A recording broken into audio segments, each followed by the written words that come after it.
আমি যে টুকরা কাপড় দিয়ে গহনা তৈরি করলাম, সামনের পার্ট না পিছনের পার্ট দিয়ে তৈরি করলাম, চুড়ি নাই, চুড়ি কিভাবে কাটলাম, সব কিছু থাকছে আজকের ভিডিওতে। হ্যালো এভরিওয়ান, আসসালামু আলাইকুম। সবাই কেমন আছেন? সুন্দর না? হ্যাঁ সুন্দর। এত সুন্দর গহনা আজকের ভিডিও দেখলে আপনারাও ঘরে বসে বানিয়ে ফেলতে পারেন। আর গুজামিল তো আছেই এই গহনার মধ্যে, অনেকগুলো গুজামিল করেছি, তা আপনারা সম্পূর্ণ ভিডিও দেখলে বুঝতে পারবেন। এত সুন্দর কাস্টমারের কামিজটির পিছনের পার্টের এই অংশটিকে আমি কেটে নিয়েছি। এই ফুলগুলো দেখার পর থেকে গহনা বানানোর ইচ্ছা হলো। আমার স্বামী আবার ঘরে কোনো কার্টন রাখতে দেয় না, সব ফালিয়ে দেয়। পরে নতুন ক্ষীর মিক্সচারের প্যাকেট নিয়ে নিয়েছি, নিয়ে নেওয়ার পরে গোল করে আমি কাটিং করে নিয়েছি, গহনা শেপ দিয়ে নিয়েছি। শেপ দেওয়ার পর আমি আঠা দিয়ে ভালো করে গহনাটা সেট করে নিচ্ছি। কাপড়টা, যেই কাপড়টা আমি কেটে নিয়েছিলাম, এখন কানের দুলটা আমি সেট করে নিচ্ছি ওই কার্ডবোর্ডের সাথে।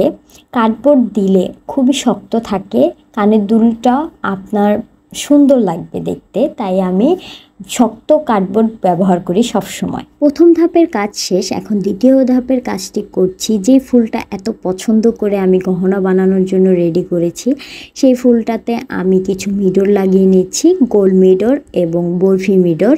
এই মিডরগুলো লাগানোর পরে গহনার লুকই চেঞ্জ হয়ে গেছে, আপনারা ভিডিওটা ভালো করে দেখলে বুঝতে পারবেন। মিডরগুলো লাগানোর পর অনেকটাই খালি খালি লাগছে, তারপর আমি গোল রাউন্ডের জায়গাটায় কিছু স্টোন লাগিয়ে নিচ্ছি। প্রথমে পাতি লাগিয়েছিলাম, ভালো লাগেনি, তারপরে আমি স্টোন লাগিয়ে নিয়েছি সম্পূর্ণটায়।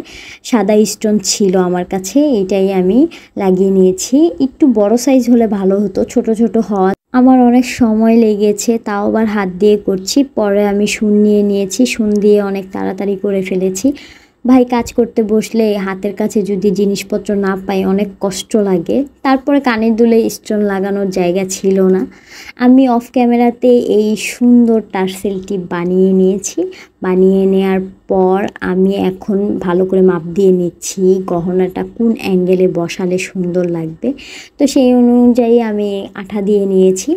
আঠা দেওয়ার পর গহনাটির নিচে জামার মধ্যে যে ফিউজিংগুলো ব্যবহার করি ওই ফিউজিং লাগিয়ে নিব। ফিউজিং লাগানোর পর মনে হচ্ছে আঠা উঠে যাচ্ছে, তারপর আমি তাড়াতাড়ি করে আয়রন বসিয়ে নিয়েছি। আয়রন বসানোর পরে একেবারে পারফেক্টভাবে লেগে গেছে। এখন আপনারা দেখতে পারবেন গহনাটির ফাইনাল লুক।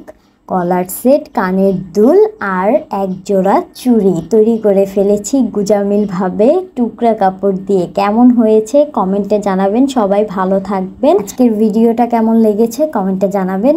একটি লাইক কমেন্ট শেয়ার দিয়ে পাশে থাকবেন। সবাই ভালো থাকবেন। আল্লাহ হাফেজ।